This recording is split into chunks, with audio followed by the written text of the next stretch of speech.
माता के मंदिर में लाल पुष्प, लाल चंदन और लाल चूड़ी माँ को समर्पित करिए, प्रेम बढ़ेगा। बच्चा कभी आप जी से कम नहीं बोलेगा, प्रेम की भाषा निकलेगी। माँ जगतजननी की आराधना, जगदम्बा की उपासना। नवरात्रे में 9 दिन में से कोई एक दिन ऐसा ले लो जिस दिन कन्याओं का भोजन कराओ, साथ में उनको लाल चुनरी ओढ़ाओ या कोई लाल वस्त्र, लाल पूजन की सामग्री उनको दो, सुख मिलेगा। भी देवी की आराधना का एक स्मरण का सुख है महाराज।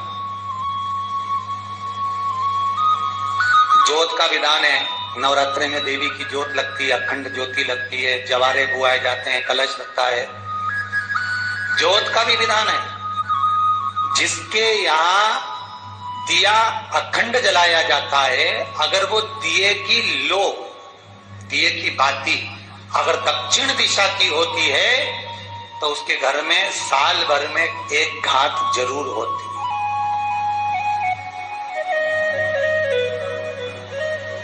जो दिया अखंड जलता है उसकी बाती का मुख दक्षिण का नहीं होना चाहिए।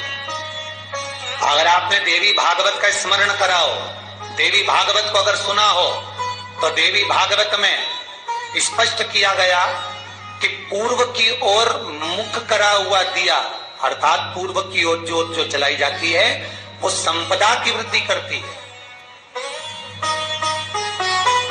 पश्चिम की ओर मुख कर कर जो ज्योत लगाई जाती है महाराज, वो वैभव को देती है।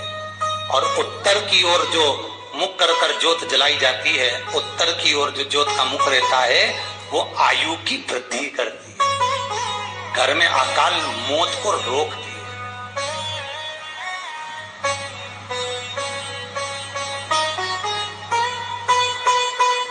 का जो भाव तत्व है उसको भी अच्छे से समझ लेना। दक्षिण की ओर ज्योत ना लगाए, अगर आपको लगाना है पूरब की लगाए, पश्चिम की लगाए या उत्तर की लगाए। और जितने दिन महारानी जगदम्बा जगतधात्री दुर्गा भवानी, अब की बार माताजी घोड़े पर आई है। हर बार देवी बदल बदल के आती है, इस बार जो नवरात्रे आए वो घोड़े के आए। तो घोड़े पर जो देवी जी आती है वो समृद्धि को देने वाली आती है, लक्ष्मी की वृद्धि करने वाली आती है। जैसी घोड़े की रफ्तार होती है उस रफ्तार से लक्ष्मी घर में आती है। तो ये मत सोचना कि कोरोना महामारी ने हमको नीचे गिरा दिया या कोरोना महामारी ने रोक दिया, कमाई के स्रोत रोक दिए, धन रोक दिया। चिंता मत करना, मेरी माँ जगतजननी दुर्गा भवानी अब की बार घोड़े पर आई है। साल भर में इतना धन दे देगी कि आपने पीछे के 4 साल में नहीं कमाया होगा, इतनी मेरी माँ भंडार भर देगी। ये घोड़े पर आई है, कोई साधारण नहीं हो सकता। देवी भागवत में स्पष्ट किया गया, जब जगदम्बा मगर पर आती है उसका भाव अलग है, और जगदम्बा जब हाथी पर आती है उसका भाव अलग है, और जगदम्बा जब घोड़े पर आती है तो जगत को समृद्धिवान बना देती है, वैभव में कमी नहीं आती। अभी भले दुनिया के लोग अभी रोते हैं कि पैसा नहीं आ रहा, कोरोना महामारी ने सब तोड़ दिया, रोक दिया, पर चिंता ना करना, मेरी माँ अगर घोड़े पर आई है तो उसका सुख आपको जरूर मिलेगा। एक जरा सी मिट्टी की दुकान भी अगर आप खोल कर बैठेंगे तो चांदी और सोना के बराबर कमाएंगे, इतना धन देगी वो माँ। साधारण नहीं है मेरी माता। तात्विक सुख का आनंद देने वाली, लाभ तत्व प्रदान करने।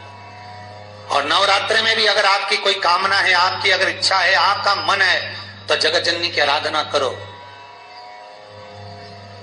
पति और पत्नी में अगर क्लेश है तो जगदम्बा के मंदिर में मक्खन चढ़ाओ, प्रेम बढ़ जाएगा। आपको लगता है कि पति कोई अन्य स्त्री से लगा हुआ है या परिवार टूट रहा है, तलाक तक पहुंच गया है, तो माता के मंदिर में आप ध्वजा लगवाइए, उस ध्वजा पर मक्खन लगाकर लगवाइए, आपको लाभ मिलेगा। महाराज, यदि आपको लगता है कि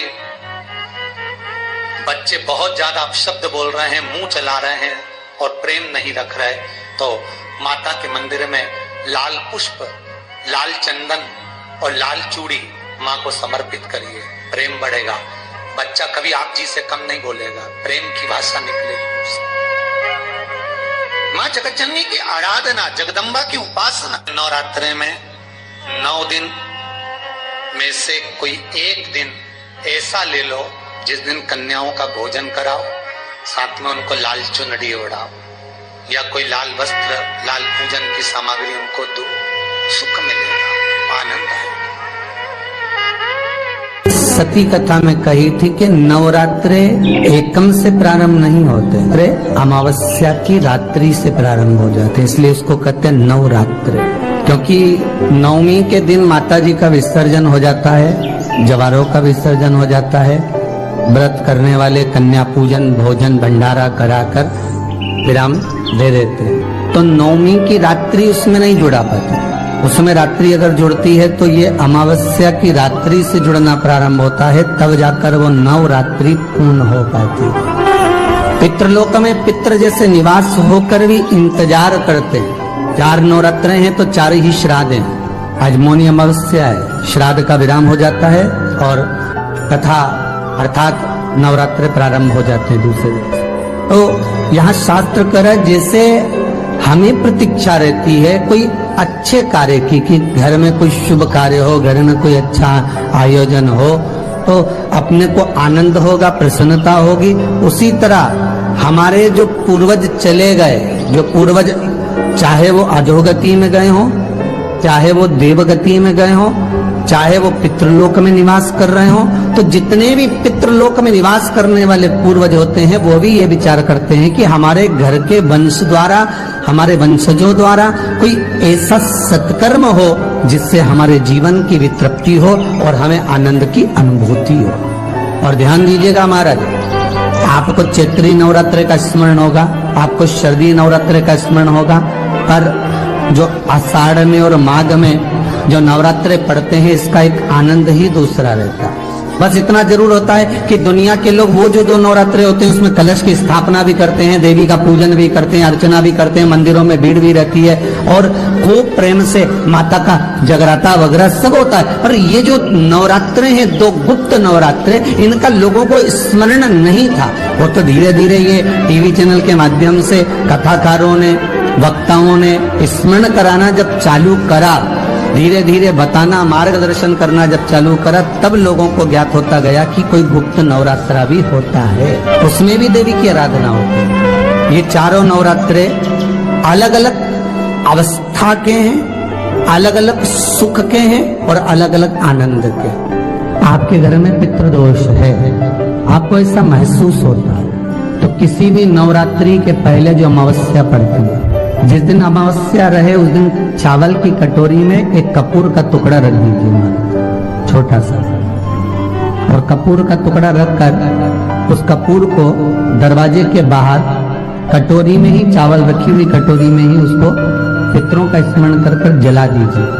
और जलाने के बाद उस चावल को कहीं भी किसी भी वृक्ष की छांव में पक्षियों के लिए डाल दीजिए। शिव महापुराण की कथा कहती है, अगर मान लो पितृ आपको कष्ट दे रहे हैं, पितृ आपको तकलीफ दे रहे हैं, कोई काम नहीं होने दे रहे हैं, या कहीं आपको ऐसा लगता है कि पितरों का दोष है, तो वो पितृ दोष देवी, अब ये जो आप करेंगे ये कब कर रहे हैं? अमावस्या के दिन आप उसको रख रहे हैं, अमावस्या के दिन उसको रखकर रात भर आपने रखा कपूर के साथ में, सुबह एकम पड़ गई, नवरात्रि लग गई, उसी दिन उसको जलाकर आपने पटक दिया।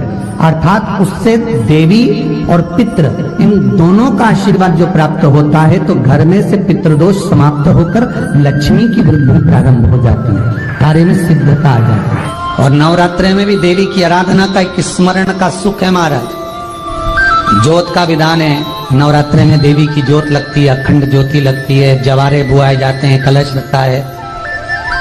ज्योत का भी विधान है, जिसके यहाँ दिया अखंड जलाया जाता है, अगर वो दिए की लो, दिए की बाती अगर दक्षिण दिशा की होती है तो उसके घर में साल भर में एक घात जरूर होती है। जो दिया अखंड जलता है उसकी बाती का मुख दक्षिण का नहीं होना चाहिए।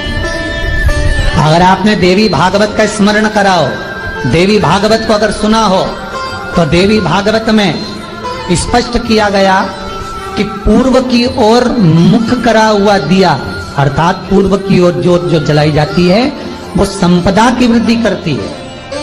पश्चिम की ओर मुख कर कर जो ज्योत लगाई जाती है महाराज वो वैभव को देती है, और उत्तर की ओर जो मुख कर कर ज्योत जलाई जाती है, उत्तर की ओर जो ज्योत का मुख रहता है वो आयु की वृद्धि करती है।